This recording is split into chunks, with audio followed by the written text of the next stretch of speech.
የዘንድሮ የታክስ ሽንፍር የአሜሪካ ነዋሪዎች ከ2026 የግብር ፋይል በፊት ሊያውቋቸው የሚገቡ ወሳኝ የፖሊሲ ለውጦች። ጤና ይስጥልኝ፣ እንደምን ሰነበታችሁ የዛሀበሻ ቤተሰቦች።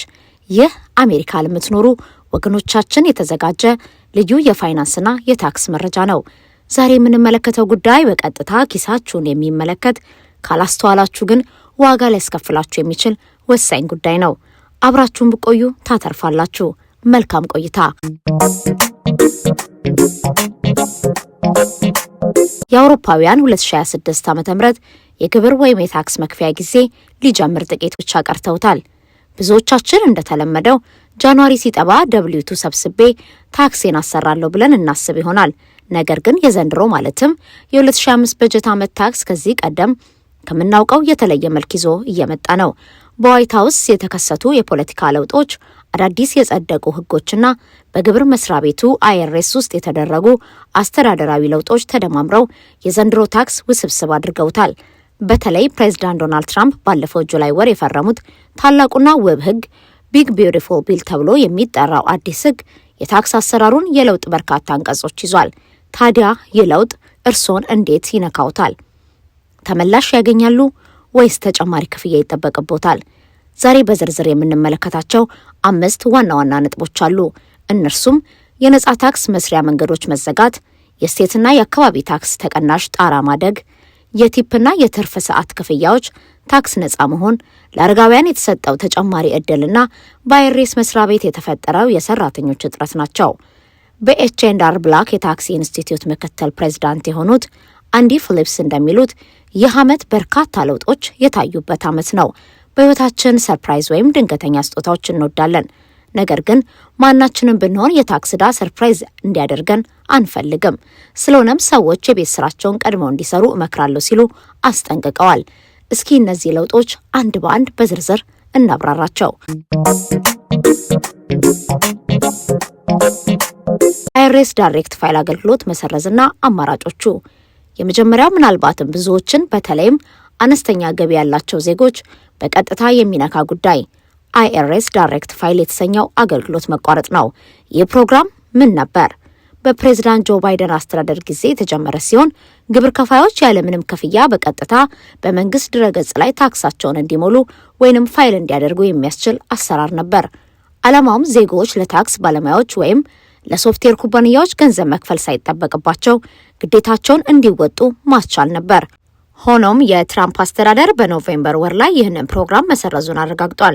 የአሜሪካ ግምጃ ቤት ኃላፊ ስኮት ቤንሰንት እንደገለጹት ፕሮግራሙ በብዙዎች ዘንድ አገልግሎት ላይ አልዋለም ነበር።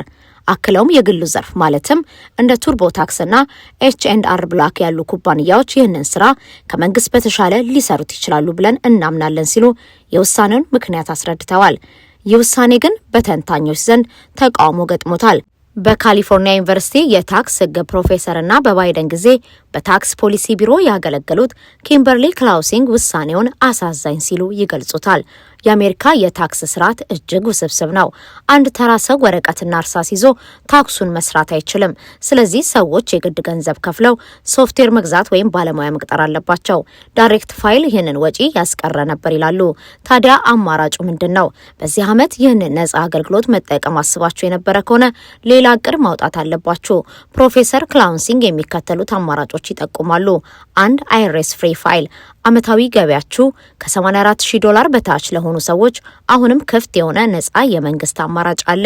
ይህንን ለመጠቀም የአይሬስ ድረገጽን መጎብኘት ያስፈልጋል። 2 የግል ኩባንያዎች ነጻ አገልግሎት። እንደ ኤች&አር ብላክ ያሉ ተቋማት ቀላል የታክስ ሁኔታ ላላቸው ሰዎች ነጻ አገልግሎት ይሰጣሉ። እንደ ኤች&አር ብላክ መረጃ ከሆነ 52% የሚሆኑት ግብር ከፋዮች ለዚህ ነጻ አገልግሎት ብቁ ናቸው። ነገር ግን ውስብስብ የፋይናንስ ታሪክ ካሉት ለምሳሌ የንግድ ገቢ፣ የቤት ሽያጭ ክፍያ ሊጠይቆት ይችላሉ።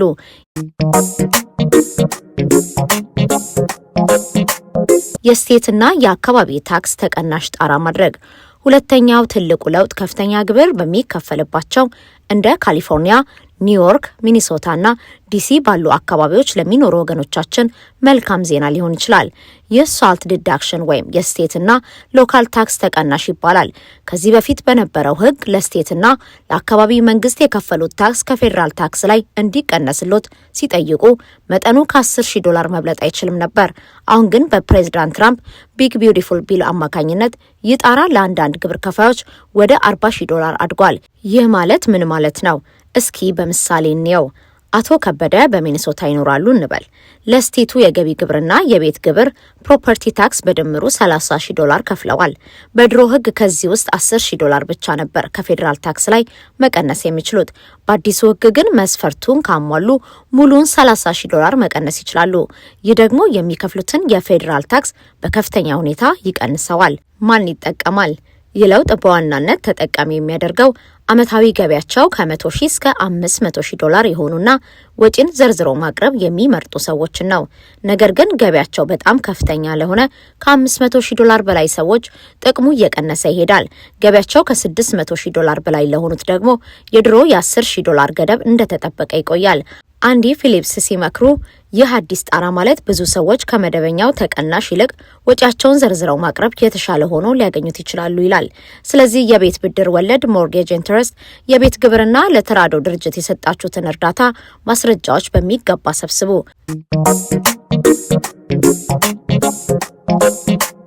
ለሰራተኞች የምስራች ቲፕና የትርፍ ሰዓት ስራ። ይሄኛው ለውጥ ብዙ ኢትዮጵያንና ትውልደ ኢትዮጵያንን የሚሰሩባቸውን የስራ መስኮች የሚነካ በመሆኑ በጥሞና ልንከታተለው ይገባል። በአዲሱ ሕግ ከቲፕ እና ከትርፍ ሰዓት ኦቨርታይም የሚገኝ ገቢ ከፍተኛ የታክስ ቅናሽ ተደርጓል። አንድ ቲፕ በሆቴል፣ በሬስቶራንት፣ በፓርኪንግና በመሳሰሉት የቲፕ ስራዎች ላይ ለተሰማራችሁ አይሬስ እውቅና በሰጣቸው የስራ ዘርፎች ላይ እስከ $25,000 የሚደርስ የቲፕ ገቢ ከታክስ ነጻ ይሆናል። ይህ ማለት ምን ማለት ነው? በአመት ውስጥ $20,000 በቲፕ ቢያገኙ ይህ ገንዘብ እንደ መደበኛ ገቢ ተቆጥሮ ታክስ አይከፈልበትም ማለት ነው። ነገር ግን ይህ የሚመለከተው ወይም በፈቃደኝነት የሚሰጡ የጥሬ ገንዘብ ወይም የካርድ ቲፖችን ነው። 2 የትርፍ ሰዓት ኦቨርታይም በፋብሪካ በጤና ዘርፍ ወይም በሌላ ኦቨርታይም በሚከፈልበት ስራ ላይ ለምትሰሩ እንደ አውሮፓውያን አቆጣጠር በ2025 የሰራችሁት የትርፍ ሰዓት ክፍያ በተወሰነ መጠን ከታክስ ነጻ ይሆናል። ላላገቡ እስከ $12,500 የኦቨርታይም ክፍያ ከታክስ ነጻ ነው። ለትዳር አጋሮች እስከ $25,000 የኦቨርታይም ክፍያ ከታክስ ነጻ ነው። ፕሮፌሰር ክላውንሲንግ የኔ ምክር በእነዚህ ስራዎች ላይ የተሰማራችሁ ከሆናችሁ ይህ አዲስ ሕግ የሚመለከታችሁ መሆኑን አረጋግጡ። አስተናጋጅም ሆናችሁ የፋብሪካ ሰራተኛ ይህንን እድል እንዳታሳልፉ ተጠንቀቁ ሲል ይመክራሉ።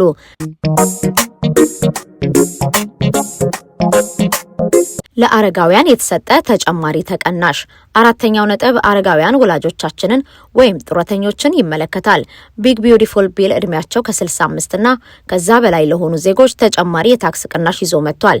በዚህ የታክስ ወቅት ለ2025 በጀት ዓመት ብቁ የሆኑ አረጋውያን ከመደበኛው ተቀናሽ በተጨማሪ $6,000 ተጨማሪ ተቀናሽ ማግኘት ይችላሉ።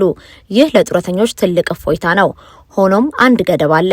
ይህንን ተጨማሪ $6,000 ቅናሽ ለማግኘት ላላገቡ አረጋውያን ዓመታዊ ገቢያቸው ከ75,000 መብለጥ የለበትም። ባለትዳሮች ዓመታዊ ገቢያቸው ከ150,000 መብለጥ የለበትም።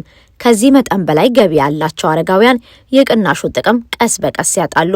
የአይሬስ ሰራተኞች ቅነሳና የአገልግሎት መጓተት። በመጨረሻም ልብ ልትሉ የሚገባው አስጊ ሁኔታ አለ። የትራምፕ አስተዳደር በቅርብ በፈጠረው ዲፓርትመንት ኦፍ ገቨርንመንት ኤፊሽንሲ የመንግስት ቅልጥፍና መምሪያ አማካኝነት ከአይሬስ መስሪያ ቤት በሺዎች የሚቆጠሩ ሰራተኞች ተቀንሰዋል። ይህ በእርሶ ላይ ምን ተጽዕኖ አለው? ፕሮፌሰር ክላውንሲንግ እንደሚያስጠነቅቁት በዘንድሮ ዓመት ስልካቸውን የሚያነሳ የአይሬስ ሰራተኞች ማግኘት በጣም ከባድ ይሆናል። ብዙ ሰራተኞች ስለተባረሩና ሌሎችም በስራው ላይ ስላልሆኑ ጥያቄዎቻቸውን መልስ ለማግኘት ይዘገያሉ። እንዲሁም የታክስ ተመላሾች ፕሮሰስ ተደርገው እስኪደርሱ ረዘም ያለ ጊዜ ሊወስዱ ይችላሉ። ስለዚህ ምን ይደረግ? 3 በጊዜ ጀምሩ። የመጨረሻው ቀን እስኪደርስ አይጠብቁ። ገና ጃንዋሪ ላይ ወይም ፌብሩዋሪ መጀመሪያ ላይ ፋይል ማድረግ ተመራጭ ነው። 4 ስህተትን ያስወግዱ።